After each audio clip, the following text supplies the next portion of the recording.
Hello friends, ഇന്ന് ഞാൻ ഉണ്ടാക്കുന്നത് വറ്റലുകളാണ്. ഒരു 5 ടൈപ്പ് വറ്റൽ ഞാൻ ഇന്ന് കാണിക്കുന്നുണ്ട്. അപ്പോൾ അതിന് വേണ്ടിയിട്ട് നമ്മൾക്ക് ഇഷ്ടമുള്ള വെജിറ്റബിൾസ് എല്ലാം കഴുകി വൃത്തിയാക്കി കട്ട് ചെയ്ത് ഇതുപോലെ വെക്കണം. അതിനുശേഷം ഇതിൽ എല്ലാ എല്ലാ പച്ചക്കറികളും നമ്മൾ ഒരേ ടൈമിൽ തന്നെ ഒന്നിച്ച് ചെയ്യുന്നതാണ് കൂടുതൽ ഈസി. അതുകൊണ്ട് ഞാൻ 5 ടൈപ്പ് എടുത്തിട്ടുണ്ട്.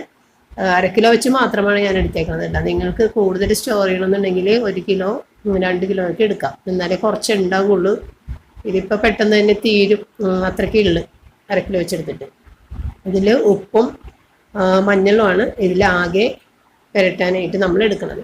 അപ്പോൾ ഉപ്പും മഞ്ഞളും പുരട്ടി വെച്ചിട്ട് അപ്പം തന്നെ നമ്മൾക്കത് സ്റ്റീം ചെയ്ത് വെയിലത്തേക്ക് ഇടാനുള്ള ഈസി പരിപാടിയാണ്. അപ്പോൾ സ്റ്റീമർ അവിടെ ഓൺ ചെയ്ത് അവിടെ ഇട്ടേക്കുക. അപ്പം ഇത്രയും ഇത് എല്ലാം ഇങ്ങനെ മഞ്ഞളും ഉപ്പും പുരട്ടി ഒന്നിച്ച് തന്നെ എടുത്തിട്ട് ഓരോന്നോരോന്നായിട്ട് തീ ഓഫാക്കാതെ തന്നെ ഒരു ഹാഫ് ബോയിൽ ചെയ്ത് എടുക്കുക. അപ്പം ഇതൊന്നിച്ച് ചെയ്യുമ്പോഴാണ് ബുദ്ധിമുട്ട് കുറവ്. അല്ലാതെ നിങ്ങൾ ഒരെണ്ണം ചെയ്തിട്ട് പിന്നെ 2 ദിവസം കഴിഞ്ഞിട്ട് അടുത്തത് ചെയ്യാമെന്ന് വിചാരിച്ചു കഴിഞ്ഞാൽ നിങ്ങൾക്ക് ഭയങ്കര ബുദ്ധിമുട്ടായിരിക്കുള്ളൂ. ഇതിപ്പോൾ ഇത് അപ്പച്ചമ്പ് ഏതായാലും അവിടെ വെച്ചേക്കണല്ലേ, അപ്പം പിന്നെ അതൊന്ന് ഓഫ് ചെയ്ത് മാറ്റി കഴുകിയൊന്നും എടുക്കണ്ട. ഇത് ഒന്നിച്ചൊന്നിച്ച് അങ്ങനെ ചെയ്താൽ മതി. അപ്പം ഇത് എല്ലാ സാധനങ്ങളും കോവക്ക, പാവക്ക, അച്ചിങ്ങ, ഇത് 3ഉം ഞാൻ സ്റ്റീം ചെയ്തെടുത്തിട്ടുണ്ട്.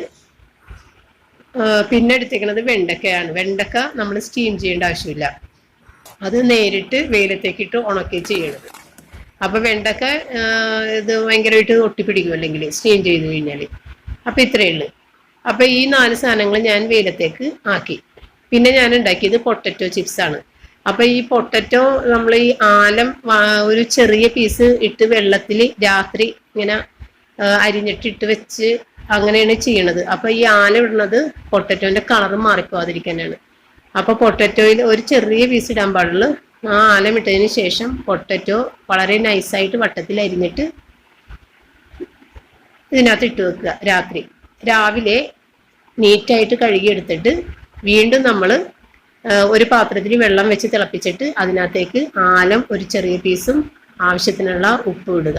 അതിനകത്തേക്ക് ഈ പൊട്ടറ്റോ ഇട്ട് ഒന്നങ്ങട് ചെറുതായിട്ട് ചൂട് കയറുമ്പോൾ തന്നെ എടുത്ത് മാറ്റുകയാണ് ചെയ്യണത്. അത് എൻ്റെ വീഡിയോ സ്റ്റക്കായി അത് പോയി, ഇട്ടതൊന്നുമില്ല. ഇങ്ങനെ ഇളക്കി വന്നപ്പോൾ അത് സ്റ്റക്കായി ഇങ്ങനെ നോക്കിയപ്പോൾ. അതിനുശേഷമാണ് ഈ പൊട്ടറ്റോ ഈ രീതിയിൽ നമ്മൾ നിരത്തി ഇടുന്നത്. വെറുതെ ഒന്ന് ബോയിൽഡ് വെള്ളത്തിലേക്ക് ഇട്ടിട്ട് അങ്ങനെ എടുക്കുകയും ചെയ്യണത്. മറ്റുള്ളതൊക്കെ നമ്മൾ വെയിലത്ത് ഇതുപോലെ തുണിയിൽ വിരിച്ചിട്ട് 2 ദിവസം മതി. ഇത് നല്ല ഭംഗിയായിട്ട് ഒരു വെള്ളമയം ഇല്ലാതെ നന്നായിട്ട് ഉണങ്ങി വരും. അപ്പം ഇത് പൊട്ടറ്റോ,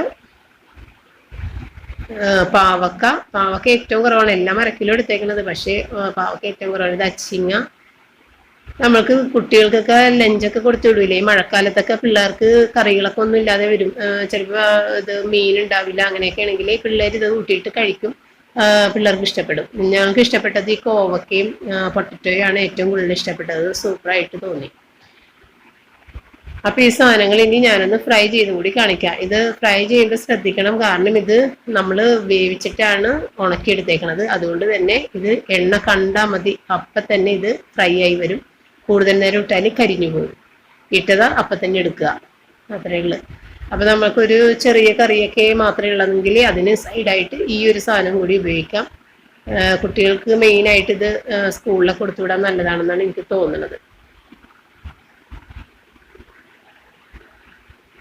ഇത് കോവക്കയും കോവക്കയാണ് ഏറ്റവും നന്നായിട്ട് തോന്നിയത്. പിന്നെ നമ്മളുടെ പൊട്ടറ്റോ ഒന്ന് വറുക്കുമ്പോഴേക്കും അതിനകത്ത് വറുത്തെടുത്തിട്ട് ഇത്തിരി മുളക് പൊടി, എരിവുള്ള മുളക് പൊടി ഇട്ടൊന്ന് തട്ടിയെടുക്കണമെങ്കിൽ കൂടുതൽ ടേസ്റ്റ് തോന്നും. പിന്നെ ഉപ്പ് നിങ്ങൾ പുരട്ടില്ലേ, ഉപ്പ് പുരട്ടുമ്പോഴേക്കും നിങ്ങൾ ശ്രദ്ധിക്കണം, കൂടുതൽ ഉപ്പിട്ട് പോയാൽ ഇത് ചുരുങ്ങി വരുമ്പോൾ ഉപ്പ് ഭയങ്കരമായിട്ട് തോന്നും. അതുകൊണ്ട് കുറച്ച് ഉപ്പിട്ടാൽ മതി.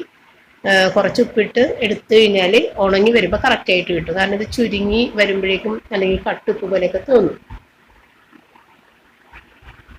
അപ്പം ഇത് ഏതായാലും നിങ്ങളൊന്ന് ട്രൈ ചെയ്തൊക്കെ നോക്കും. ഇത് കൊള്ളാം. ഞാൻ നോക്കിയിട്ട് ഞാനിത് ഇതുവരെ ചെയ്തിട്ടില്ല കേട്ടോ സത്യത്തിൽ. അപ്പം എനിക്ക് എൻ്റെ സബ്സ്ക്രൈബർ എനിക്ക് പറഞ്ഞു തന്നതാണ്. ഇത് ഈ സമയത്താണ് അവരൊക്കെ ഇത് ചെയ്ത് വെക്കണേന്ന് പറഞ്ഞ്. അപ്പോൾ ഞാനും ഒന്ന് ട്രൈ ചെയ്തപ്പോൾ ഇതെല്ലാം അടിപൊളിയാണ്. നിങ്ങളൊന്ന് ട്രൈ ചെയ്ത് നോക്കി, ചെയ്യാത്തവർ, അറിയാവുന്നവർ ഒരുപാടുണ്ടാവും. Thank you.